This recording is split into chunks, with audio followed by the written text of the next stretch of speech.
Laughter is the sun that dries winter from the human face. Victor Hugo. Lori was knocking on the bathroom's door, telling her that they were going to be late for their school, but Luann decided to ignore her. She kept staring at herself in the mirror, finishing the last touches of her mime makeup. At first it was enough to just delineate her eyelids and add some details around her eyes. The minimum amount of makeup, just so people would get that she was in her mime mode. Though the outfit itself should be an obvious giveaway. However, just a few days after she started embracing her mime self, she was needing a lot more makeup to hide her telltale eye bags. Luna still believed that Luann was the first one to fall asleep and the last one to wake up. She probably thought that her roommate was the one getting the most sleep these days. She couldn't be more wrong. She suited her beret and looked at her own reflection. Mimes usually wore white makeup as a base for their faces, so the black details would be accentuated. She never used it, since she thought it was a cumbersome preparation.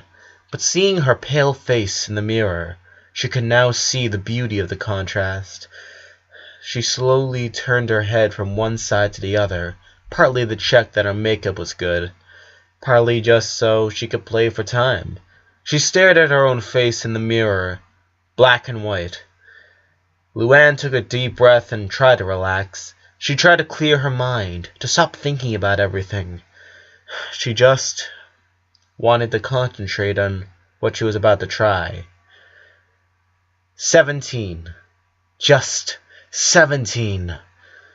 Finally psyching herself up, she tried it one more time. 2 seconds later, her hand hit the wall. She couldn't believe it. She couldn't bear a new failure. She had to stop herself from letting out a cry, and she started to breathe with some difficulty. She couldn't ruin her makeup. Not now. Lori banged on the door once again, demanding her to get out of the bathroom and get into the family van, where they were all waiting for her so they could go to school. Luann didn't answer. She waited 20 seconds so she could regain a neutral expression, and then she finally left the bathroom. Lori didn't say anything to her. She just walked behind her as Luann grabbed her school bag and stepped downstairs. As she was going down the stairs, she heard Lincoln speaking with their mother. "It's not a novel, really. It'll be more like some kind of diary, you know," he was saying, sitting next to his mother on the sofa. "And you?" she started, with her fist against her mouth, trying to keep her composure. "I know what I want to say, but I'm not that good with words. That's why I want you to help me, Mom, so these ideas in my head can be written, like, well written." Luann stopped in the last step. They hadn't seen her yet. They probably believed that they were all in the van already. She started to think about what Lincoln had just said. Was he trying to write something? "Luann, we're late!" Lori told her impatiently. Lori's voice alerted Lincoln and Rita about their presence, and they both turned around to look at them. They seemed to be surprised, and Lincoln looked somewhat scared. She understood that was probably something he wanted to keep as a secret, so she silently kept walking out of the house and into Vanzilla. She sat on the last remaining seat. It clearly wasn't the sweet spot, but whatever disadvantage her seat had, she didn't acknowledge it. Next to her, the twins were arguing about which was Blarney's best song. In the back, Luna was drumming the car window with her knuckles, trying to come up with a rhythm. Evidently, neither she nor Lynn had won their argument with their parents about not wanting to go to school. Luann had taken advantage of the discussion to grab the breakfast that Lincoln had prepared for her, and headed straight to her room. She could barely taste it, because not only had she been losing her appetite lately, but also Luna came banging into their room, followed by their mother. Luann didn't want to speak with anyone, so she took her makeup and went to the bathroom. Truth be told, she didn't want to go to school neither. High school was hell already for her, and every day felt like a little more torture. This last week, however, had been much, much worse than usual, and there was nothing that could make her think that things are going to get better anytime soon. In fact, they were all heading to the worst possible outcome. She rested her head against the window and closed her eyes. Vanzilla was the most uncomfortable vehicle in the world. A real insult to ergonomics. She was so tired, though, so exhausted, and in need of a little rest, that her eyelids had barely touched each other when she fell asleep. "Lori! Lenny!" The sharp voice of a little boy echoed across the house, which was practically silent. From downstairs she could hear the sound of the child opening the doors of every one of his sister's rooms, and then closing them without caring about all the noise he was making. Luann was sitting on the couch in front of the TV, watching her favorite movie. She turned her head around, her eyes fixed on her parents' bedroom. Her mom and little Lucy were taking a nap there, and Luann was afraid that the sounds of the doors would wake them up. Her mother was exhausted, and the last thing she needed was have to deal with a crying 10-month-old baby. "Luna!" The little voice kept calling, clearly not knowing the situation of the house. Carefully, Luann stood up. She fixed her yellow dress with her hands and went to the stairs. When she got there, she saw that her little brother was already trying to go downstairs. She could tell that he had just woken up from a nap, since he was wearing his orange pajamas and was carrying both his blankie and Bun Bun. He was stretching to reach the stair railings, and he was going one step at a time. His little face of concentration was absolutely adorable in Luann's eyes. "Need some help, Linky?" she softly said, only loud enough for him to hear her. He looked up and his face shone with excitement when he saw his sister. "Luann! Luann!" He just stood in his place with his arms up, the unequivocal sign that he wanted her to lift him up in his arms. She was happy to oblige. She climbed up the stairs until she was just one step down from him, grabbed him by his armpits, and gently lifted him. He wrapped his arms and legs around her like a koala baby, resting his head on her shoulder. "Mom and Lucy are sleeping, so we need to whisper," she said as he walked to the couch once again. She sat in front of the TV, still carrying Lincoln. "Where are they all?" he then asked, his face a little worried. "There's no one in the rooms." "Dad and the girls went to the mall. I wanted to stay and watch Finding Nemo," she said, pointing at the screen showing 2 clownfishes in the big blue sea. He didn't say anything. He made himself comfortable on his sister's lap and held Bun Bun tightly against him. "Are you okay, Linky?" Luann asked, sensing that there was something bothering her little brother. "I had a nightmare," he whispered, choking Bun Bun with his hug, his little eyes twinkling with fear. "I wanted Lori or Lenny to tell me a bedtime story, or Luna to sing me a lullaby, but they're not here." Luann felt like a failure. Lincoln was scared, like any 4-year-old boy who had just woken up from a nightmare, and he needed someone to calm him down, to reassure him that everything was going to be alright. But no one in the house could help him, aside from her. Their mother was sleeping, and his father and the rest of the girls were in the mall. The only one who was there for him was Luann, and unfortunately, she didn't know how to cheer him up. Lori and Lenny would tell him one of the many stories they knew by heart. Luna would sing him a tender lullaby. Even Lynn would manage to convince him that nothing could happen to him as long as she was there to keep him safe from everything. And she would probably lay beside him and they could nap together. But Luann didn't have Lynn's temperament, and she didn't know any stories to tell him, nor any lullabies to sing to him. She had no talent or ability whatsoever that could help him right now. The only thing she could give him was her company, hoping that it could be enough. "It's all right, Linky. You're with me now," she said, embracing him. "Look, Finding Nemo's about to end. You want to see Tarzan with me afterwards?" She knew that Tarzan was both Lincoln's and Lynn's favorite movie, and the two of them would always end up playing like they were apes, and the house was their jungle. She was pretty sure that would cheer him up. Indeed, the mere mention of the movie made Lincoln smile. He still looked a little upset, but it was a start. "Okay," he said.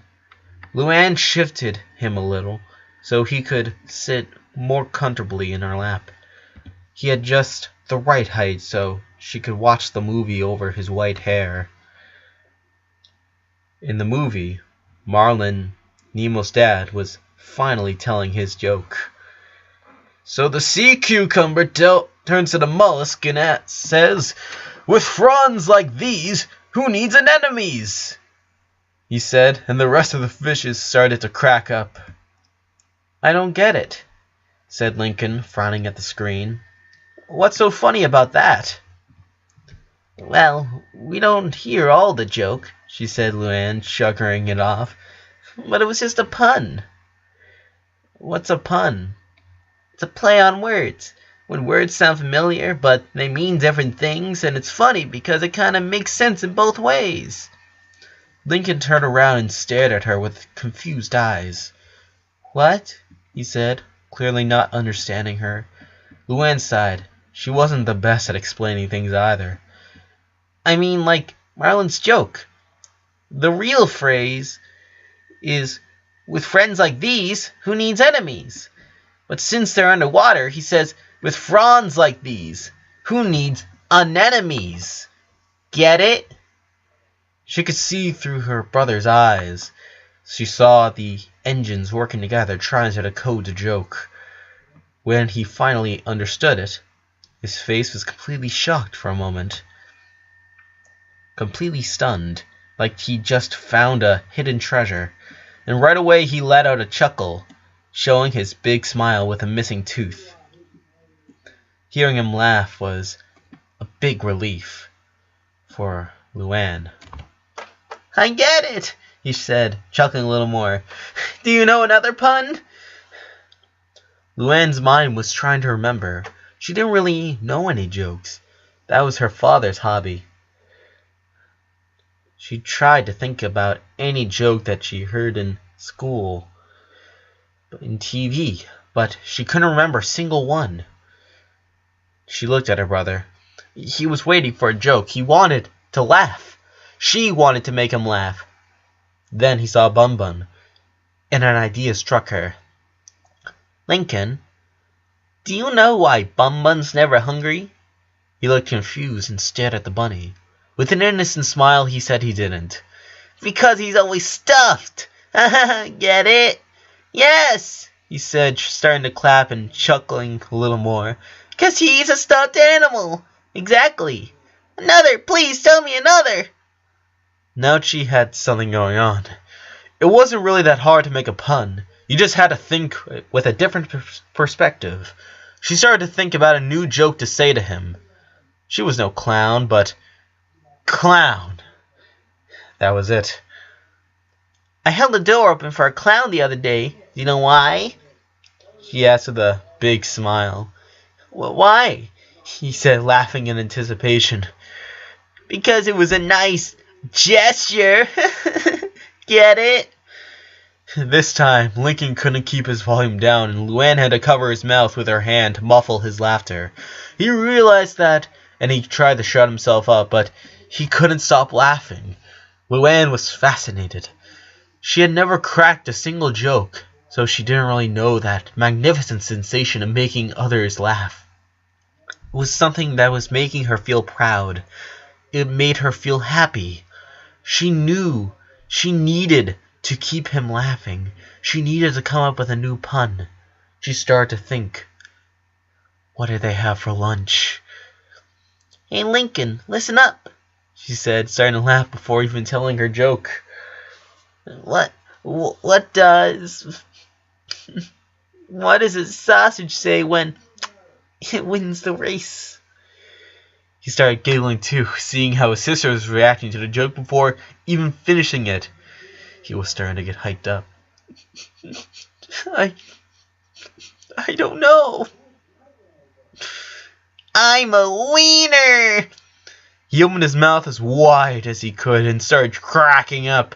She couldn't resist the urge and started laughing too. They tried to keep it quiet so they wouldn't wake up their mom, but were failing miserably at it. Seeing each other trying to stop laughing and failing at it made them laugh even more. In a couple of minutes they were both rolling on the carpet, with their faces red and with tears falling down their cheeks. They reached a point when they had no more air in their lungs, and that struggle to breathe only kept making the situation worse. While doing an inhuman effort to sit up and catch her breath. Luann realized something. Her little brother had the most beautiful laughter in the world. It was almost melodic, a series of sharp sounds of happiness that suddenly made her feel the utmost joy. She had just made him forget about his nightmare. She turned to look at him. He was lying on the floor, tangled in his own blankie, with his hands on his stomach, laughing loudly. There was not a hint of worry on his face. If that wasn't happiness, then Luann didn't know what it was. All she knew was that those silly puns had made her brother happy. She'd had to come up with some more. Here we are! Laurie's voice in the van suddenly woke up Luann. She sat straight up and looked through the window. They were in the school's parking lot. She realized that she had fallen asleep, and she tried to remember if she had dreamed about something. She kind of believed she had dreamt of something, but all she could remember was an angel laughing.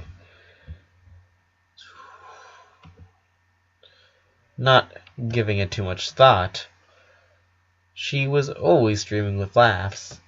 She got out of the van along with Lynn, Luna, Lenny, and Laurie, and the 5 oldest Loud sisters started to walk to the school. Babe!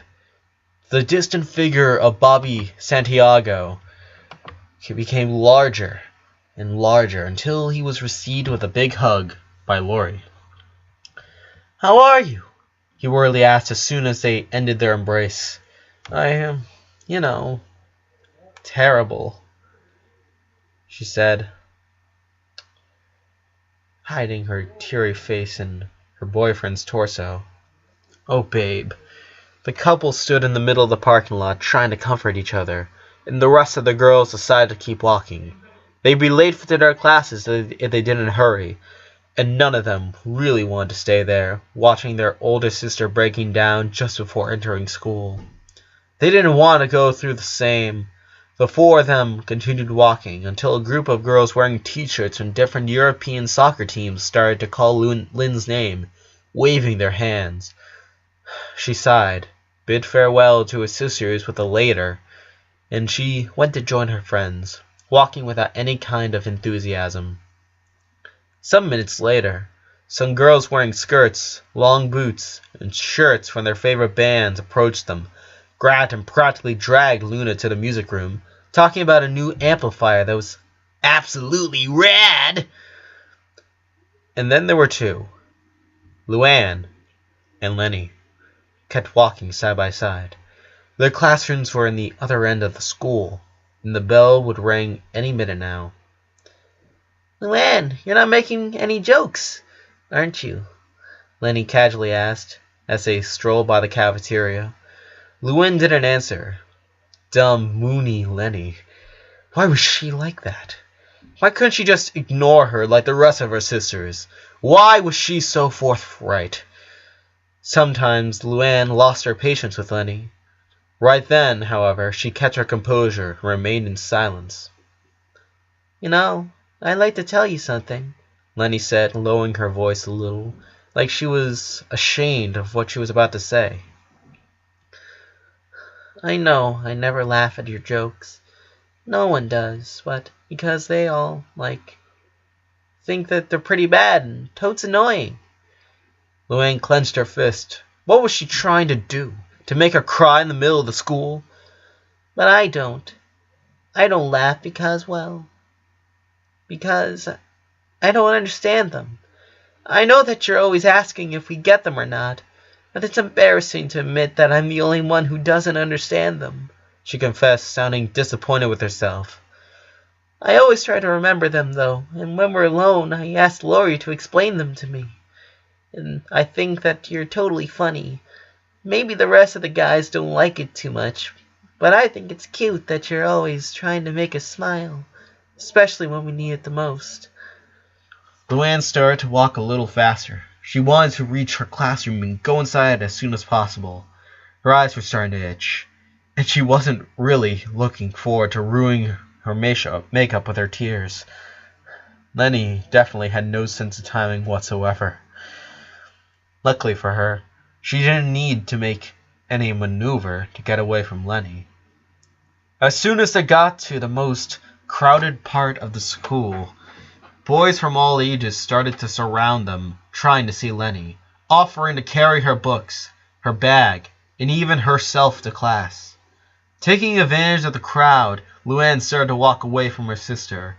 On her flee, a boy a little older than her bunted her in the shoulder. "Watch where you're going, nutso," said the boy, glaring at her with scorn before resuming his way. Luann kept walking. Nutso. He was in the basketball team, then. They were the only ones who called her like that. The football team called her the Loud Freak, and the lacrosse team just referred to her as that mad girl, while the rest of the school just knew her as the Lame Puns Loud. She didn't care anymore. She was beyond that.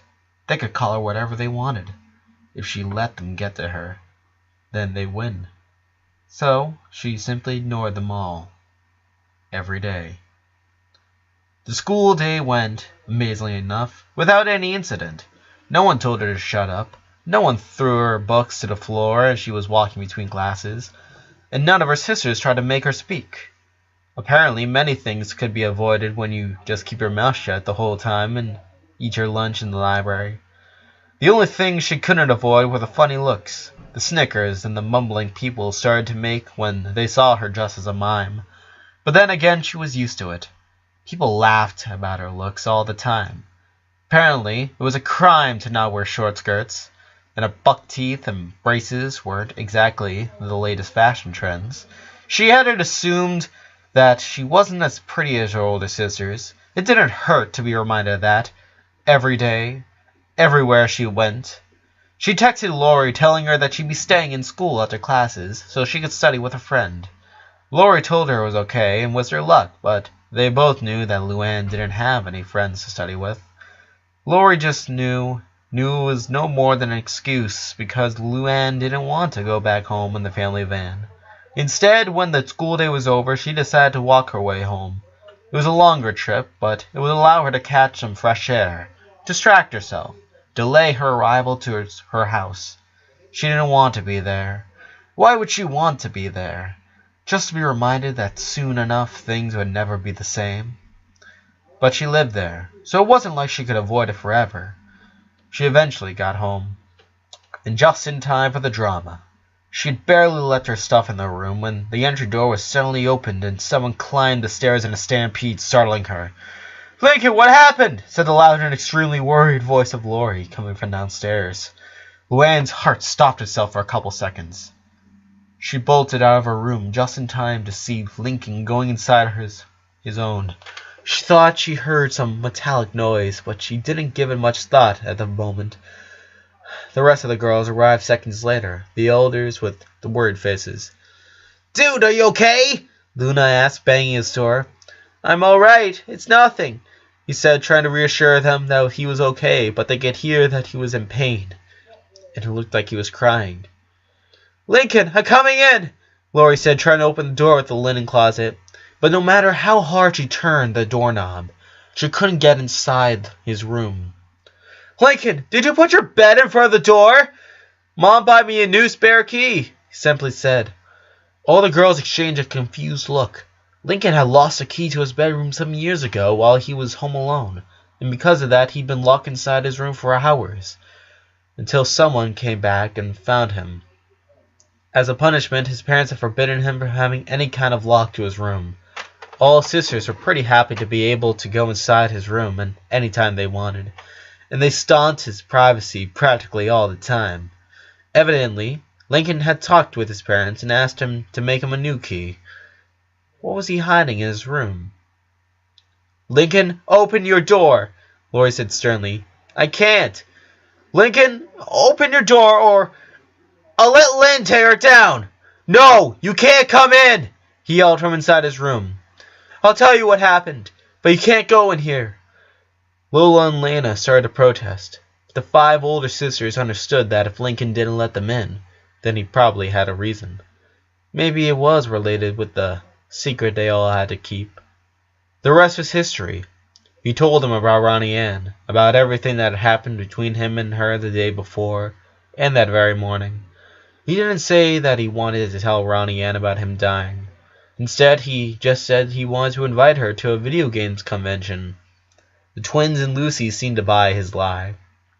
As they heard him, they all started to hate Ronnie Ann a little. How could she think that Lincoln could do something like that? Why wouldn't she listen to him? When they heard someone knocking on the door, they sent Lynn to see who it was. Big mistake. After the girls fought each other, Lincoln took Ronnie Ann to his room, and he stayed there for the rest of the afternoon. They were all curious to know what was going on in there, but Lori strictly forbidden anyone to spy on them or try to hear what they were saying. Luann let them alone. She secluded herself in her room, since Luna was busy in the garage playing her guitar. She just sat there and turned on her computer. She checked her notifications and found out that she had 5 new followers in her YouTube channel, Luann Out Loud. She also checked her Facebook, and Lola sent her 5 lives, and she sent them to her. And she also read a message someone had left on her Funny Business page. Some lady was interested in hiring her services for her son's 6th birthday party next Sunday.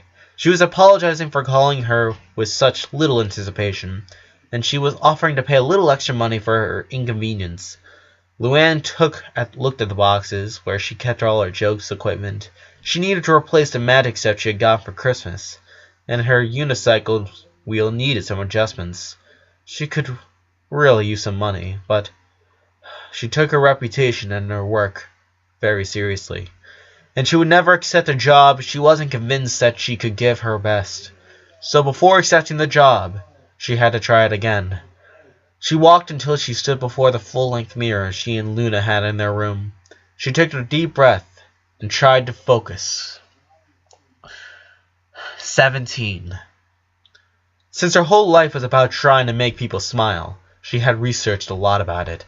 17 were the muscles needed, according to several studies, to smile. The body needed 6 muscle groups so the mouth could turn into a smile. But she needed at least 5 more muscles so the smile could reach the eyes. That was the key to tell a genuine smile from a fake one. The eyes. It was something that could not be faked. So she focused and tried to think about happy memories. She tried to remember her first performance in front of an audience, her first viral video, the first check sent to her in her name.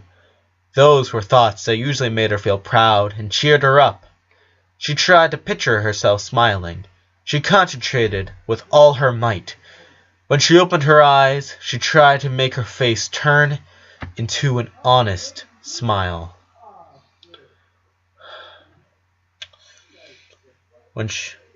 And then she looked at the results in the mirror. She immediately wrote back to that woman, apologizing for her full schedule and recommending her giggle services. She spent the rest of the afternoon on her bed. She just stepped outside of her room to have dinner. Supper, just like these past few days, were pretty much silent. Her parents tried to talk with each other, each of the older sisters, asking about their day, but no one wanted to talk, and they were tactful enough to not pressure them. They didn't want any new fights or outbursts. One by one, they all finished their meals and left the table, going to their rooms. Luann was the first to get up and went straight to her bed. It was 8:30. Luna would come any moment now, play her guitar until 9. She would lie on her bed, and 20 minutes later she'd be asleep. She needed to wait just an hour that would feel like an eternity, and during which her worst thoughts would take the best of her.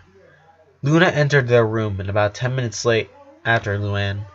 As soon as she closed the door behind her, she let out a big sigh and leaned against the wall, closing her eyes and pressing a hand against her chest, in the place where her heart was.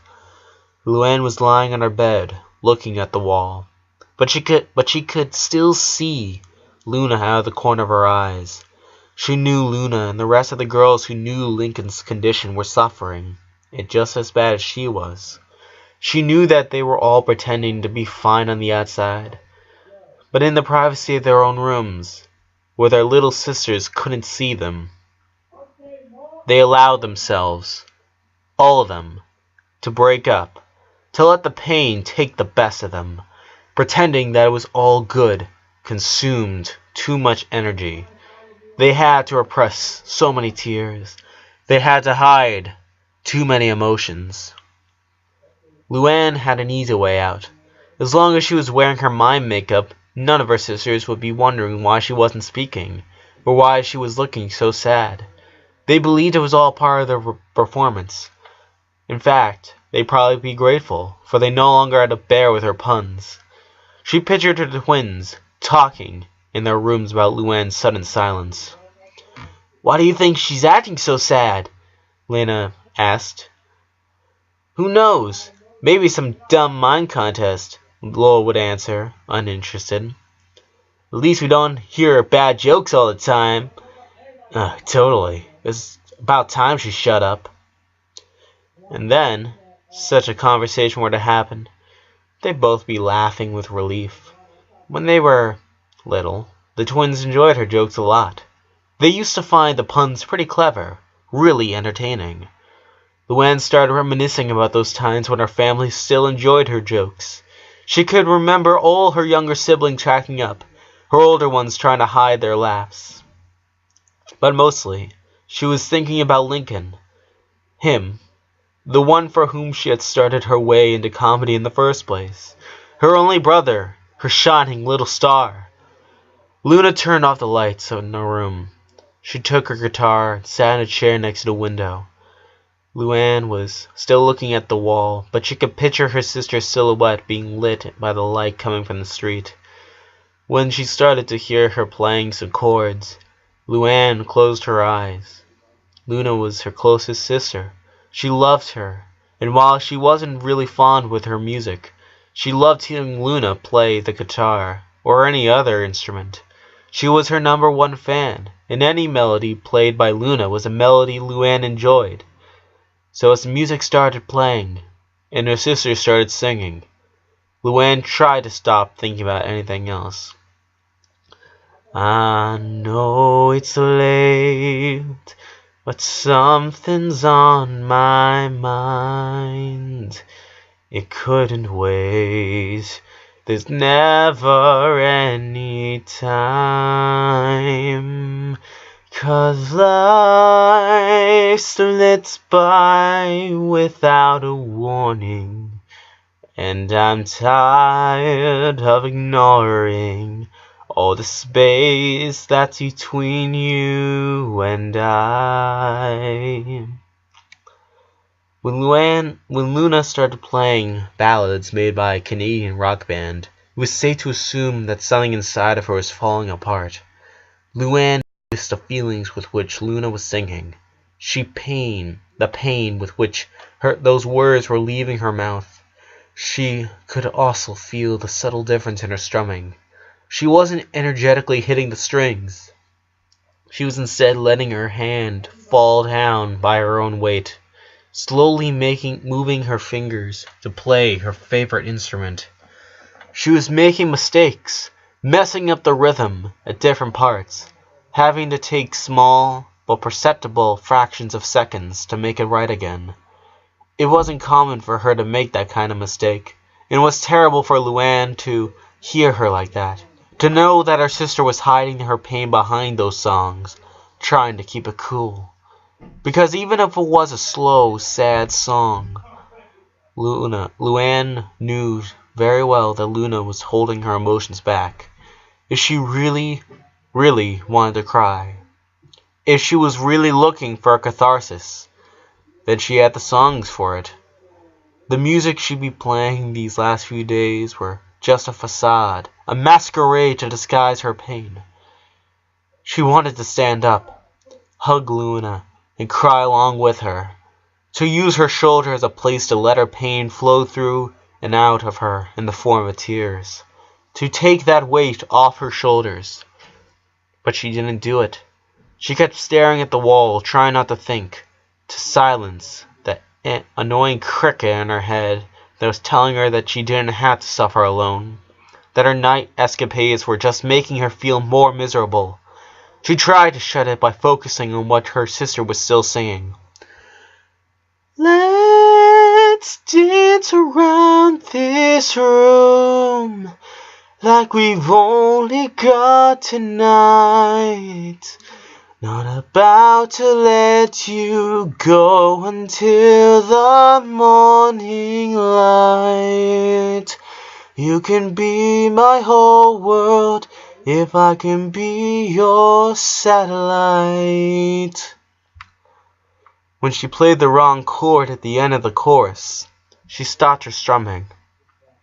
Luann waited for her to resume playing the song, but all she could hear was Luna's sobs. I can't do it. Why can't I do it?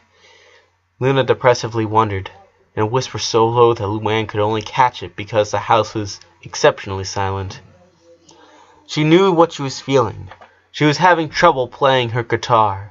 It was practically an extension of her body, and not being able to control your own body was a horrible sensation that Luann was starting to get familiar with.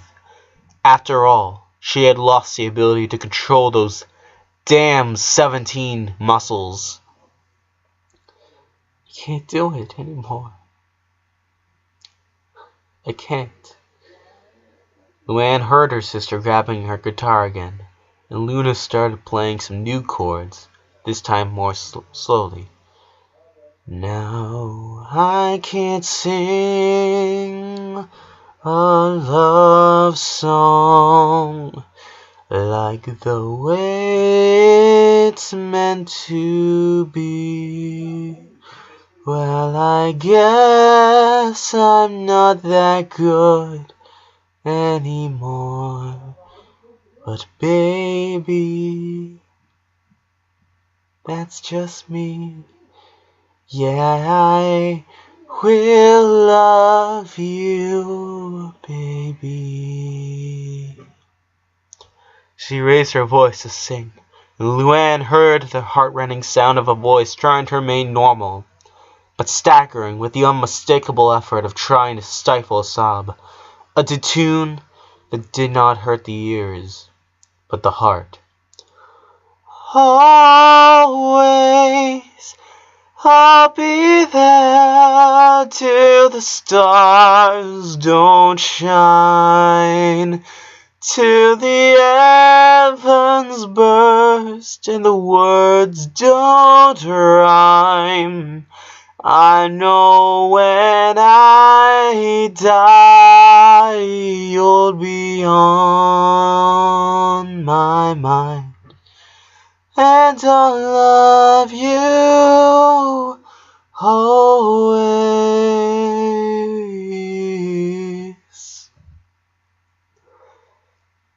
That last word could barely be understood, since Luna finally broke down and started to cry in silence, letting her guitar fall to the floor, not worried about any scratch it might cause on her favorite instrument. Luann understood her. Nothing really mattered anymore. It was all worthless. She could feel it too. She suddenly didn't care about her praying toys, her fake spiders, Mr. Coconuts. She could sell it all. She could lose it all. And it wouldn't affect her in any way. There was only one thing right now she wouldn't trade for anything. Except, of course, for her little brother's life. A treasure that was the reason behind her insomnia. The reason why she was waiting for Luna to fall asleep. It was her only gateway in this perverted situation they were all into. The only reason she hadn't fallen into madness yet. For some solid 15 minutes the room remained dark, with only Luna's whimpering interrupting the monotony of the silence. Finally she heard the wardrobe door being opened, and her older sister dressing in her pajamas. She heard her footsteps getting near to their bunks, but instead of going up her own, Luna knelt down right next to Luann's. Luann, please talk to me. Luann continued staring at the plaster of the wall. You're not the only one that's torn apart, sis. I'm falling to pieces too. Seeing... To see you like this. This ain't you. This silence, this apathy. I'm losing my little brother. Luna finally said, and both her body and voice trembled while she said so, and her eyes started shedding tears over her sister's bed. I can't lose you too. Please. I couldn't stand it. She felt a hand on her shoulder, pleading her to turn around. She was asking for a hug, a shoulder to cry upon, and maybe she could give her that. But she was also asking her to be the same as always, to be the one that she was before all this started. And that she couldn't do. She placed her hand upon her sister's, gently squeezing it. Luna looked up, finally getting a reaction from Luna Ann, for the first time since that fateful Monday, 3 days prior. But when she gently pushed her hand away from her, moved closer to the wall, the wannabe rock star felt a new emptiness in her stomach. I get you, she whispered, hurt by seeing her sister like that. I understand that this is your way of dealing with pain. Just know that when you need me, I'll be there for you. She carefully jumped to her bunk bed. Luann heard the springs on the mattress adjusting to their new weight. For some seconds, nobody said anything. Then, Luna spoke once again.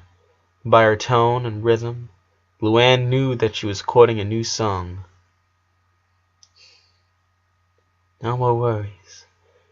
Rest your head and go to sleep.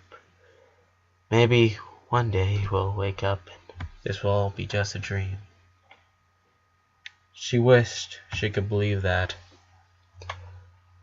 A new nightmare woke Lincoln up near midnight. Sitting on his bed with sweat running down his forehead, he quickly placed a hand over his heart, trying to ease it. He was beating so fast. One part of him was terrified that it was because it was about to fail and kill him right on the spot. He sat there, almost sure that any moment from now his sight would be misted. His body would stop answering and he would fall face down to the floor, seeing the light at the end of the tunnel while a choir of angels escorted him beyond there. But nothing happened. And when his brain finally woke up, he realized that his heart was beating so fast, only due to that nightmare that he had awoken him. He laid his head on his pillow and tried to take a deep breath. He tried to keep it cool, but he started sobbing, feeling like he was about to cry. Every night was worse than the previous one. During the day, he managed to keep himself busy, doing all sorts of things that kept him from thinking and all the things he was going through at the moment. For example, that Thursday had been one of the most interesting days he could remember ever living. It started out with that fateful breakfast that was his first misstep in his Operation Farewell. Lynn and Luna having a fight with their parents, Lola and Lena fighting with each other for practically nothing, Lori and Lenny trying to cheer him up with no success. After that, though, he spent the whole morning along with his mother, both of them trying to come up with something like a book. To call it a novel would be exaggerating. It was some kind of memories. Comments from Lincoln about how it was like to be in a family like his. They had managed to write 3 chapters, each one of them focused on a different aspect that came along with living with 10 siblings. Each of them had a title that, Lincoln thought, was both clever and provided a great summary. Space Invaders, Hand-Me-Downers, and A Tale of Two Tables. They all started with some variant of the phrase, "in a family as big as mine," and Lincoln always tried to leave some kind of moral at the end, some review about what he learned from his personal experience and thanks to his sisters. It might have been a nice and troubleless morning had it not been for the fact that they had to stop for a while every 20 minutes or so when his mother started to cry, and Lincoln could only stay there hugging her, trying to calm her down, and every once in a while crying along with her. After lunch, he'd gone straight to Ronnie Ann's house, trying to fix things with her. He got there early and was received by Bobby, who had just arrived from high school. When Ronnie Ann got home, things soon got tense, and he ran away after she yelled at him and slapped him hard in the face. But his afternoon didn't seem to end there. A little after that, Ronnie Ann went to see him, after Bobby broke his promise and told her about Lincoln's condition. And she had a fistfight with Lynn. The sound of his sister screaming had alerted Lincoln that something was going on, so he went downstairs to see what was happening, just in time to see his sisters and his friend going harder at each other. He managed to ease Lynn just in time to keep her from seriously hurting Ronnie Ann. When he separated them, he felt that Lynn was mad at him for some reason. He knew that there was something bothering her, but Ronnie Ann was wounded, on the ground, and he took her to his room. He spent the rest of the day right there, lying on his bed with Ronnie Ann. For almost 2 hours he just embraced her. He hugged her tight while she cried. There was no point in telling her not to cry. He knew that it was asking too much. In these last few days he learned that people who loved him would inevitably cry for him. They'd be mourning for his loss. There was nothing he could do to keep them from that pain. All he could do was try to prepare for some kind of consolation, to leave them enough memories to remember him, and to help them find, between all that sorrow, an ounce of hope, the sensation that not everything was lost, that he was still there, with them. It wasn't just to help his loved ones be a little less sad. If he succeeded, Lincoln could also end his own fear of having achieved nothing during his life. He could die knowing that at least his time on this world had not been in vain. When Ronnie Ann had stopped crying, mostly due to a fact that she had ran out of tears, they started a whispering conversation that lasted hours. Ronnie Ann apologized in every single way that both English and Spanish offer her. She said that she was sorry over and over and over and over again. She was sorry for not having listened to him, for not paying attention, for being a fool, for assuming the worst, for not having believed him. And he forgave her on every charge. He forgave her for everything, letting her know that none of it mattered. But his forgiveness didn't seem to be enough to help her ease her conscience. She started to speak, telling him everything she had been keeping for herself all this time. She told him about all his fears, all her insecurities. She explained with passion and full of details everything that she thought about him and their relationship, making him blush more than once. He also told her everything he liked about her, and they spent hours getting to really know each other, knowing that facet that they tried to conceal from everybody else, those secret thoughts they kept for themselves. The emotional wearing from that afternoon was so bad that after Ronnie Ann left her house, he had supper and then immediately headed to his bed. He tried to sleep, but in the solitude of his room, with nothing to distract him, nothing to keep his mind occupied with, his thoughts were unbearable. He just couldn't think about nice things. He couldn't put his mind to blank. Every time he closed his eyes, he started to think about what was about to come. And then he awoke. Right then, after his nightmare, he knew that it would be almost impossible to fall asleep right away. Not only because he was agitated and covered in sweat, but also because his mind was starting to think about all the other things he wanted to forget. Resigning himself to another damn restless night, he figured he could at least go take a shower and clean himself a little.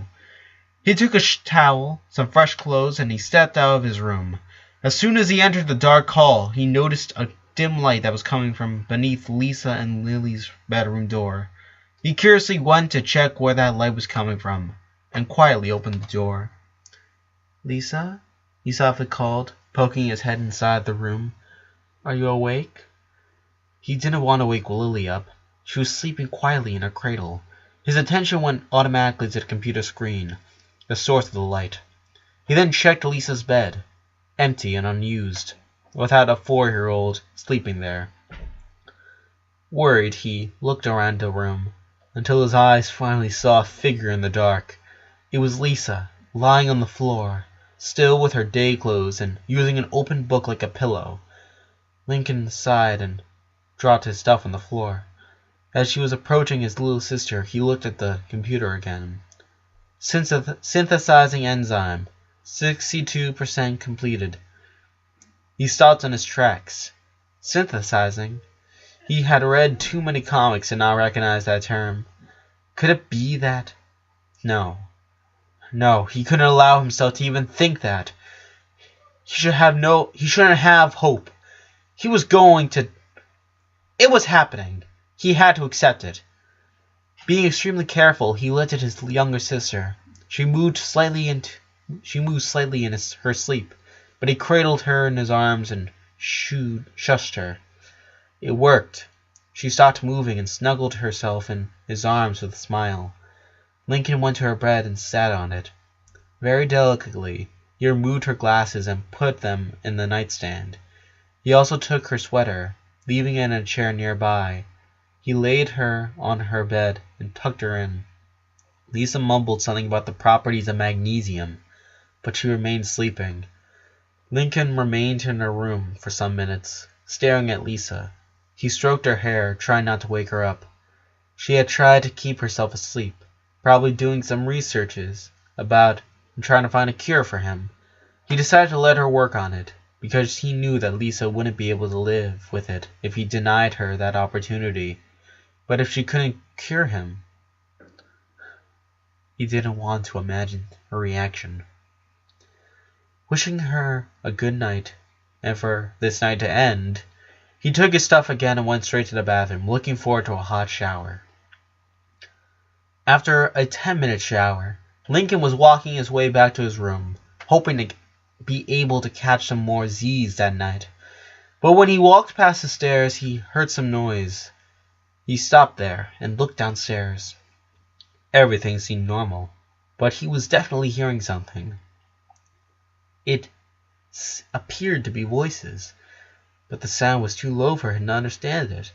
Maybe it was his parents, but what were they doing awake at this hour? He could have ignored it, headed straight to his room, laid there and forgot about everything. But the tumors that were killing him had granted him an ADHD. So he started to climb down one step at a time, trying to make absolutely zero sound, so he wouldn't be alerting his parents or whoever was there. It was a hard task, considering the pathetic state of the wood stairs, but he was a master of stealth. He finally reached the entry hall, feeling like a ninja. Now that he was there, he could see that the TV was on, and someone was sitting on the couch with a blanket covering her. It wasn't his parents, so it had to be one of the sisters. He was about to call her, just to see who she was, but he decided to not let her know he was there. Yet, knowing that the carpet would muffle the sounds of his steps, he walked glued to the wall, trying to get behind the couch. When he got a little closer, the TV light illuminated a big brown ponytail. Luann. Lincoln stopped in his place. Since her last visit to the hospital, Luann hadn't spoken with him. As far as he knew, actually, she hadn't spoken with anyone. Their only words so far had been a rough accusation delivered at Lynn, for which the sporty girl seemed to still resent. He saw her wearing her mind makeup all day long. From all his sisters, she and Lynn were the only ones whom he never spent any time with so far. He found some moments to talk to Lori and Lenny. Luna would knock on his door to see how he was doing, although she didn't stay for long. His younger sisters were still trying to play with him and asking him to intervene in any argument, as always. But his two immediately older sisters seemed decidedly to avoid him. Lynn was doing it actively, keeping her distance and asking him to leave her alone. But Luann, she was simply gone. He stifled a sigh so she wouldn't hear her. He had to speak with her. He had his theory about what was going on with her. It was the perfect opportunity. No one could bother them. They had the living room all to themselves. They could have a private chat. It was a good thing that they stayed awake doing whatever she was doing. He finally looked at the screen and was kindly surprised at what he saw. He was watching himself. a couple years younger, wearing a cowboy costume, running in the backyard of his house, chasing Lynn and Luna, both of them dressed like Indians. They were making some Sioux war cries as they ran around the trees, with their plastic tomahawks in the air and the feathers on their hairs moving with the wind. Lincoln had a toy gun in one of his hands, and a lasso in the other. He was making gunshot noises and was constantly throwing his lasso at his sisters, hoping to catch them, but the two of them were moving gracefully, avoiding him while laughing. He was laughing too. He looked adorable. Lincoln remembered those days. He was 9 years old at the time. His father had finally bought him the cowboy costume he so desperately wanted, and just so his sisters wouldn't get jealous and they could all play together, their mother had prepared them some Indian costumes for all of them. They spent months playing cowboys versus Indians, until eventually they got tired of it. "We need backup!" Luna yelled on the video, raising her tomahawk like she was making a summoning. Appearing out of nowhere, Lola and Lena tackled Lincoln from behind, taking him to the ground with them. "We got them! We got them!" Both of the twins yelled, seizing Lincoln's arms as he tried no escape. "Let me go, you savages!" he complained, although with a smile on his face. Lynn and Luna soon went to help their little allies, and the four of them soon managed to tie Lincoln with his own lasso. "He's ours now!" Lena yelled victoriously. All the girls started to make the ritual dance of victory, which consisted in them moving around Lincoln, doing little jumps and raising their arms in the air. "Get away!" he complained, trying to free himself from his own rope. "Stay away! You'll give me girl cooties!" All his sisters froze in their place. "You have 9 sisters. You can't be worried about girl cooties," Lola said, matter-of-factly. "Oh, I think he's not worried about the cooties we can give him by touch," Luna said with an evil grin. "Yeah, he's worried about the cooties we can give him by hitting him," Lynn added, tenderly caressing her tomahawk. "No," Luna stopped her, kneeling next to her brother's head. "There's something little Lincoln is not immune from yet. Kisses." And she quickly gave him a peck on his forehead. Lincoln giggled, but he immediately closed his eyes and started to roll in his place. "Don't do that," he said, but he turned his head to his side, giving Luna better access to his right cheek. Luna quickly planted a kiss on his cheek, and she chuckled at his fake cries of pain.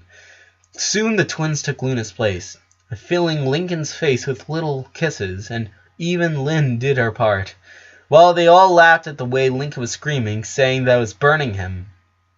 The real Lincoln, the one from the present, smiled at the sight. Something he missed the innocence he had when he was a little younger. That video brought him back memories that he thought were forgotten, and he felt a nice sensation on his chest, like he had just finished drinking a cup of hot chocolate during a cold winter afternoon. However, the warmth that filled his insides vanished as soon as he heard Luann crying. Her sobs were muffled, like she was pressing a pillow against her mouth, but she couldn't completely conceal her sounds, just like she couldn't hide how much her shoulders were shaking with each sob. Lincoln tentatively took a step forward, but then Luann stood up and went to the video cassette. She took out the tape and replaced it with a new one that she grabbed from a box that Lincoln didn't notice until then. She sat down on the couch again, not looking back, not realizing that Lincoln was there. This tape was much more recent, and Lincoln recognized it immediately. It was a recording from one of the birthday parties where both Luann and him had performed as funny business. The video showed Luann trying to make a joke, but then Lincoln appeared out of nowhere and slipped down a banana peel that he had just thrown there a couple seconds before. With his dumb fall, all the kids started to laugh. It was the first time that Lincoln could see Luann's face as he, acting like an immature child, was trying to steal the spotlight. She was clearly upset. She didn't like it at all. And the real Luann, sitting on the couch, started whimpering louder, covering her face with a cushion and letting her tears fall without a worry. Lincoln could stand it no longer. He walked around the couch and sat beside his sister. "Luann," he called her. She jumped at both the sound of his voice and the new weight on the couch. Her whole body started to shake, and for a second she stopped crying and breathing. She slowly started to push down the cushion that was covering her face, revealing some hair locks that had escaped her ponytail. But most importantly, revealing a couple of eyes that broke Lincoln's heart in 1,000 pieces. Not just because tears kept falling from them, but because it was painful to see those eye bags and all that tiredness. "Luann?" he repeated, not knowing what to say. His sister's lips started to tremble, and she just put her knees against her chest, her head behind her arms like she was trying to make herself as little as possible and disappear. He tried to get closer to her, but she moved to the other side of the couch. He sighed. He needed to think of what to do. His eyes rested on the box full of tapes. He grabbed it and peeked inside to see what it had. There had to be over 50 tapes, and they were all about him. Lincoln's birthday. Lincoln playing with his new kite. Lincoln's Mischief for Volume 4. Lincoln singing. Lincoln breaking stuff. Lincoln apologizing. Sleepy Lincoln, adorable edition. He turned to see his sister, and he realized what she was doing down here at this hour of night. He took the kite video and put it on. After he hit play, he sat on the couch again, leaving a space between Luann and him. The video showed a 6-year-old Lincoln running in the park, trying to lift an orange kite in the air. There wasn't anyone else in the frame, and all they could hear was his little child giggles, having more fun than ever. He saw Luann looking up at the TV, but he didn't want to bother her yet. He waited a couple of minutes, and when she started sobbing again, that was his cue. "Did you record all these?" he slowly asked, pointing at the box full of tapes. Without looking away from the TV, Luann nodded. "It was a lot of tapes. Many hours of recording," he commented. She nodded again. Is that all you got of me?" Silence. A few seconds of silence. And then, "No. You have more?" I have at least 6 more boxes," she finally admitted in a shattered whisper. He raised his eyebrows and breast. "I didn't know you had that much tapes. You have something like that for each of us?" Luann moved on her seat, suddenly uncomfortable, and her arms embraced on her knees, holding them tightly against her torso. I don't have so many from the rest of the girls." "Why?" he asked, leaning in her direction. New tears started to fall from Luann's eyes. Her whole body was shaking as she started sobbing, trying to find her voice. "Because I love you more, you doofus," she finally said, keeping her eyes closed, trying to keep the tears locked there. "Because you made me who I am. Thanks to you, I found my purpose." A small part of him felt really flattered that her sister would say something as nice as that, but it was impossible to be happy for more than a second. Seeing her crying like that, he could only feel miserable. "What do you mean?" I had nothing," she started to explain, but it was hard to understand what she was saying as she sobbed and breathed with her mouth. "I couldn't sing. I wasn't good at sports. I wasn't pretty. And then one day I made you laugh, and I realized I had a gift. I could make people laugh. You helped me realize that. You inspired me. Now you're..." She exploded in new cryings, and Lincoln wondered how could it be that her parents were not being awoken by all that commotion in the living room. He opened his mouth, but then Luann kept talking. "You're gonna die. You're my little brother, and you're dying. And I can't go on with this. I can't make people laugh. How could I? How could I even try if the laugh I loved the most is gone? There was a long pause in which she tried to keep speaking, but her whimpering didn't let her speak clearly. You shouldn't die. Why you? Precisely you. Our only brother. It should have been one of us. Luann! Lincoln screamed, not believing what he just heard. He didn't care if he woke up his parents, if he woke up his sisters, or if he woke up old Mr. Grouse. It should have been me, she continued mourning. Luann, shut up, he said, standing up and walking until he was in front of his sister. Don't say that. You're special. You are. We need you. I'm not any more special than any of you. You're our brother. Our only brother. No one else could stand us all. Lori's the only one who can control us. Lenny is the kindest girl in the world. Luna, Lynn, Lucy are so talented. Lena could fix anything. Lola wins every beauty contest she's in. Lisa's a genius.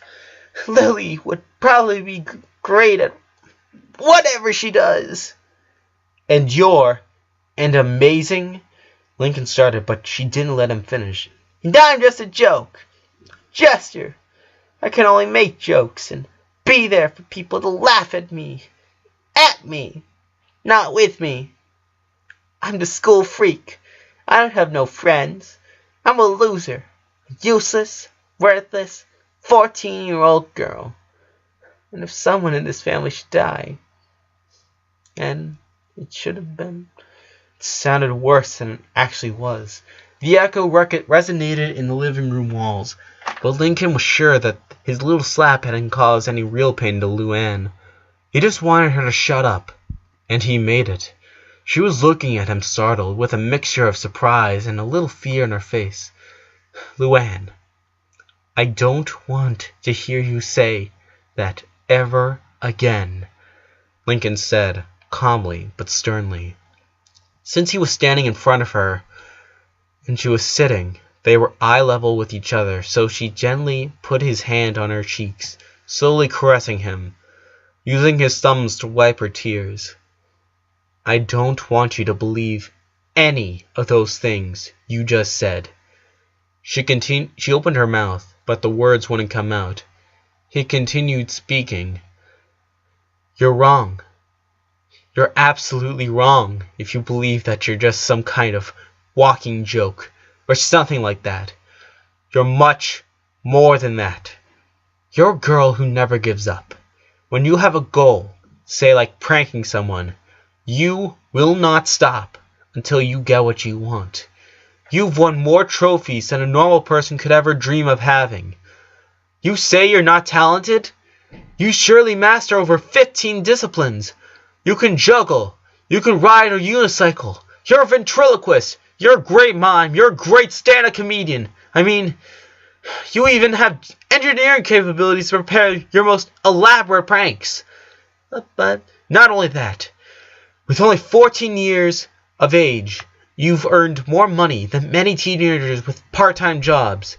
Your funny business is a success on its own, and your YouTube channel has over 50,000 subscribers. But most importantly, you're my sister, my big sister. And every time I ever needed you, every time I was feeling bad, sad, sick, or worried, you've been there for me. You always cheered me up, and you always made me smile when I needed it the most. That's exactly why I love you, why we all love you, because you're more, much more than a jester. You are happiness. You are joy. Some say laughter is the best medicine, and you are our best doctor. You should never stop laughing. Never stop breaking joy wherever you go. Luann kept crying, her eyes unable to see anything else but Lincoln. He tried to keep his composure, to look determined, so there wasn't any doubt that he was being completely honest. He truly believed every word he said. He wasn't just trying to make her feel better, and he wanted her to know that. He tried to keep himself serious and determined, but the corner of his eyes were itching, and he had to start blinking rapidly to keep himself from crying along with his sister. Luann's arms let her go of her legs, and she tentatively drew them close to Lincoln. They stood mere inches from him, like she was afraid to hurt him if she touched him. He just smiled and caressed her cheek, where he had weakly slapped her. After that gesture, she lost any restraint. Her arms surrounded Lincoln and pulled him closer. She sat him on her lap and embraced him with all her might and started to cry, louder than ever, letting her head rest upon his. Her right hand was gently stroking his white hair. Lincoln let his emotions get the best of him.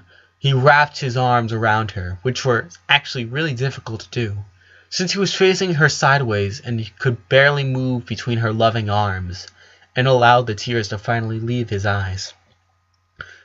"I'm sorry," Luann cried. "These days I've been avoiding you because I didn't want the girls to see me cry, and I can't. Every time I see you."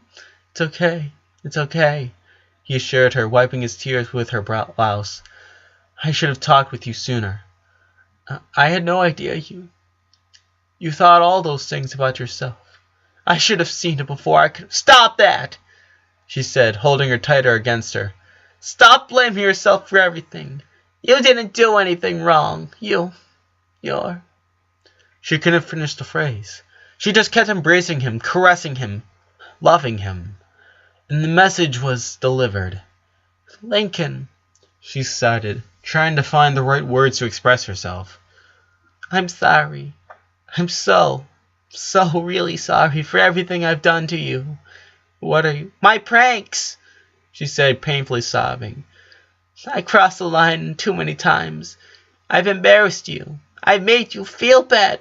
For crying out loud, I've hurt you." "Luann, you don't have to—" "I've always thought I was funny. I thought it would make people laugh. But now you're gonna die. And I can't stop thinking that the only thing I've done with you for the past couple years was trying to prank you. I mean, not only you, the whole family, but you're... And I can't fix that. I can't undo all those years. I won't. I'll never get to." She pointed at the TV, and Lincoln turned to see what she was talking about. It was still the kite tape, but Lincoln wasn't alone anymore. Lenny and Lori were with him. Lori was running with him on her shoulders as she tried to raise the kite, and Lenny was running under it, saying words of encouragement to the kite, telling it that if he wanted, he could reach the moon. The three of them were smiling and laughing without any worry in the world. "I don't have this kind of moments with you," Luann said, going back to her full crying mode. "I was always the one recording. I have dozens of tapes about you having fun with all our sisters, but not even one with me. And all I ever did was bother you and our sisters with my stupid puns, making you hate me, and I don't know what to do." Lincoln listened to her carefully. He knew that she was telling him some of her worst fears, the things she felt that she was always trying to keep from them. So she let her take those things out of her chest. He let her speak her mind. But she was wrong. She was terribly wrong. And he couldn't let her believe those things. "Luann, we don't hate you. And you don't bother us. How could you even think that?" he said, turning his head so he could stare at her from her eyes. "You could never bother us. Like I said, we love you. We all do. It's just..." When she heard that, "it's just," Luann held her breath and her eyes, blurred behind the tears, were staring at him with fear, preparing for the worst. That scared him, but it also gave him the courage he needed to cheer her up. He hated to look in her sister's eyes and see even an ounce of pain. He loved her, and he would do anything to make her smile. It's just that we've gotten used to you. You've made us laugh so many times for so many years that not only have you raised the bar, you have us already used to you coming up with a pun or cracking a joke at any moment. We've kind of lost our ability to be surprised by your comedy. I mean, think about your YouTube channel. 50,000 people watch your videos and have fun doing it. And what about your funny business performances? Even the adults laugh. That's because you are funny. You're very funny. You don't generate that effect on us because we already know how awesome you are at coming up with a new pun. So we're not surprised anymore. Think about the rest of our family. No one bats an eye when Lynn comes home with a new first place trophy, or when Lola wins a new contest. You see what I mean? Luann slowly nodded and tried to divert her gaze to the floor, but Lincoln didn't let her. Luann, maybe it'll be good for you if you kinda, cut some slack with your jokes and pranks, he said, trying to sound kind. Yeah, she said with only a string of voice. I promise I won't do any more ever again. No, Sally told her. That's not what I meant. Never stop being funny, and never stop making jokes. It's what you like, and no one can ask you to stop doing the things you love. What I'm trying to say is, every once in a while, you should leave your pranks aside, and you should try to spend more time with our family. But not as Luann out loud, the great comedian. I mean as Luann, my funny, caring, beautiful sister. My big sister. The one that we all love. She let out a moan and once again embraced her little brother. Gosh, I love you so much. I love me too. Slowly, Lincoln looked up, smiling at Luann. His sister's face was priceless. Even with the tears in her cheeks, the look of utter surprise was wonderful to Lincoln's eyes. For a few seconds, it was like Luann's mind was working hard, trying to figure out if she'd heard well. Had her brother just cracked a joke in such an intimate moment? Get it? He smirked provocatively. She stared at him for a few seconds, and finally, her face remembered how to smile. She let out a little chuckle, trapped in the middle of her crying. He started to giggle, too, happy for seeing his sister smile once again. Both of them kept laughing for a while until she calmed down. She was still crying, but Lincoln had the impression they were no longer tears of sadness. They were tears of joy. I definitely love you, Lincoln, she said, catching her breath. And I love you. Definitely. Ken, would you sleep here?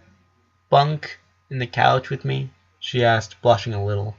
She hadn't slept in the same bed as Lincoln in years. There's nowhere else I'd rather be right now. She lied down on the couch, and Lincoln lied in front of her, in fetal position, letting his sister wrap her arms around his chest. After they put the blanket over them, Lincoln felt her hand looking for his. He placed his hand over hers and softly squeezed it.